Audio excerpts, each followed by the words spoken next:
whole self-help industry, right? How can you be happy? What are the 5 steps you can follow to be a millionaire? What are the 7 steps that you need to get the career that you want? You know, me, me, me, me, me, me, me, me, me. What about helping the guy next to you? What are the 5 steps that you can do to help the person next to you lose some weight? What are the 7 steps that you can follow to help the person next to you find the job that they want? Do you know how we get fulfillment? You can be happy because you did things at work. You can be proud because you did things at work. You can be excited because you had a big success at work. But you know how you feel fulfilled at work? When you do something for someone else. It's the only way we get that feeling. It's the only way we get that feeling. Do you know why the statistics say that over 90% of people don't feel fulfilled by the work they do? It's not because of the job, it's not because of the pay, it's not because of the benefits. It's because we don't help each other anymore. We sit in our cubes and we work. And anything that we turn to anybody is because we need something, we need to get something. And yet we don't put ourselves out there simply for no other reason than to help somebody else. Do you know what generosity is? Generosity is doing something for someone else expecting nothing in return. At no point ever. I did something for him, why won't he help me? It's not an equation. It's designed to help you feel good.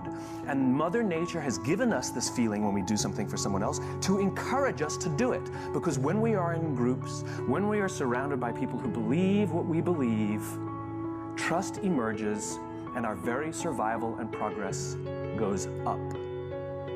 Sex feels good. It's why we do it. And Mother Nature has provided that it will feel good so that we can do it more, so that we can procreate. That was not an accident, right? Well, the same goes here. That sense of fulfillment that we get was designed so that we'll do it more, so not only will we procreate, but we'll create strong senses of bonds and cultures amongst each other. I did a little experiment with a homeless person. Not like on them, it's not like electrodes. With them, voluntarily helped me. Because the whole idea of giving, right? You've all walked down the street and you've all seen someone begging and you either have or haven't thrown a few pennies in their cup. When you do, you feel good. You bought that feeling. That is a legitimate commercial transaction.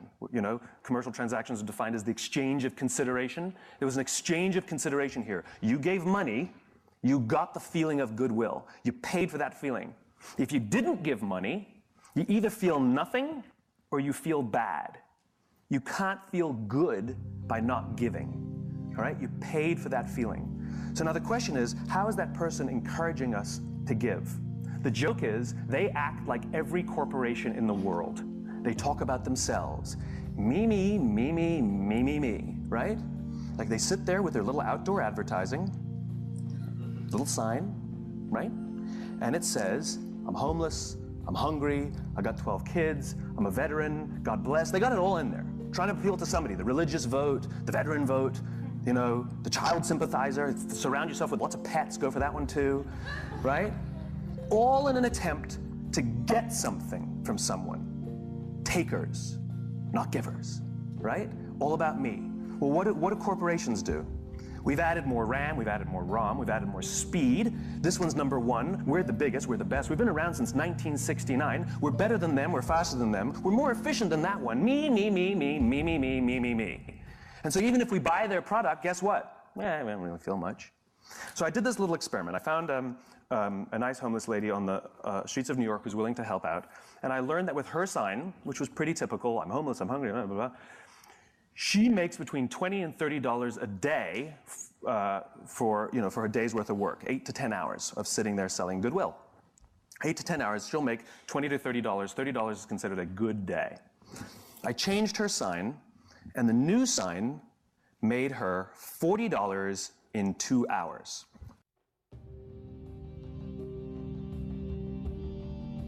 It's one of the reasons she's homeless is because she's decided that she only needs $20 to $30 a day to live. If she stayed, she would have made $150. The point is she made $40 in 2 hours. What did the sign say? The sign said, if you only give once a month, please think of me next time. It has nothing to do with the taker. It has everything to do with the giver.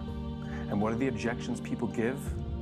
when they don't give, I can't give to everyone. How do I know that they really need it? And so I addressed both those concerns. I know you can't give to everyone, so if you only give once a month, my cause is legitimate. I will still be here when you're ready to give. $40, 2 hours. Make it about them, not about you. The fact of the matter is 100% of customers are people. And 100% of clients are people. And 100% of employees are people. I don't care how good your product is, I don't care how good your marketing is, I don't care how good your design is. If you don't understand people, you don't understand business. Do you ever watch Deadliest Catch on the Discovery Channel? I was flipping through the channels one night and Deadliest Catch came on. And on this episode, they were in a huge storm. Now, for those of you who don't know Deadliest Catch, they take these crab fishing boats out in the Bering Sea, which is like terrible. And they put cameras on them and we watch, right? The reason that's, I guess, significant is because these crab fishermen have, I think, one of the top 5 deadliest jobs in the world. You know, I don't know what the exact number is, but dozens of fishermen die every year doing this. We apparently find that entertaining, which it actually is. So they have cameras only on 5 or 6 of the ships, even though there are many, many, many ships that go out fishing every season, and they don't really come into proximity with each other because, you know, the ocean's huge, and they usually sabotage each other and give each other false information because they're all competitors. They're all looking to get the crabs and, you know, make sure that they find them and somebody else doesn't, and, you know, it's business, right? It's just business. It's okay. We all do the same thing in our own companies.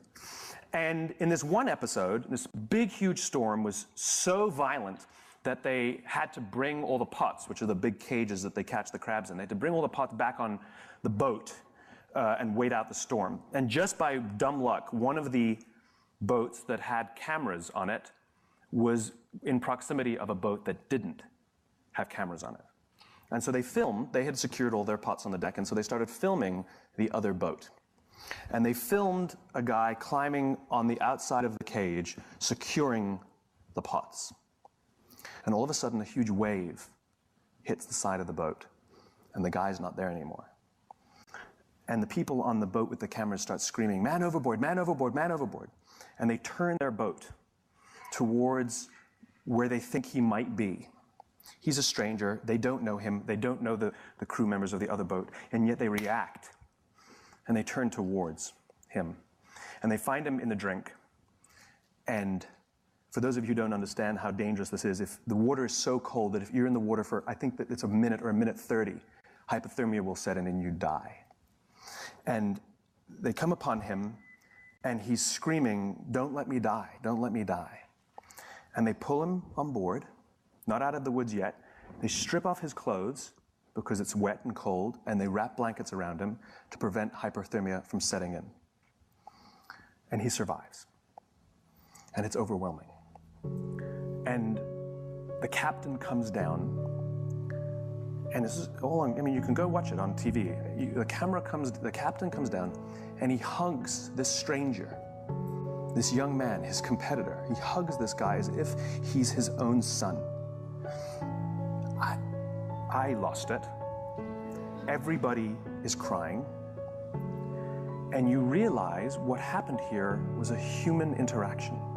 And the reason that they risk their own lives to help this other person, even though they spend every other day trying to get ahead and sabotage, is because at the end of the day, they're all crab fishermen. And they know something about each other. And they know something about the risk that they all take to do this.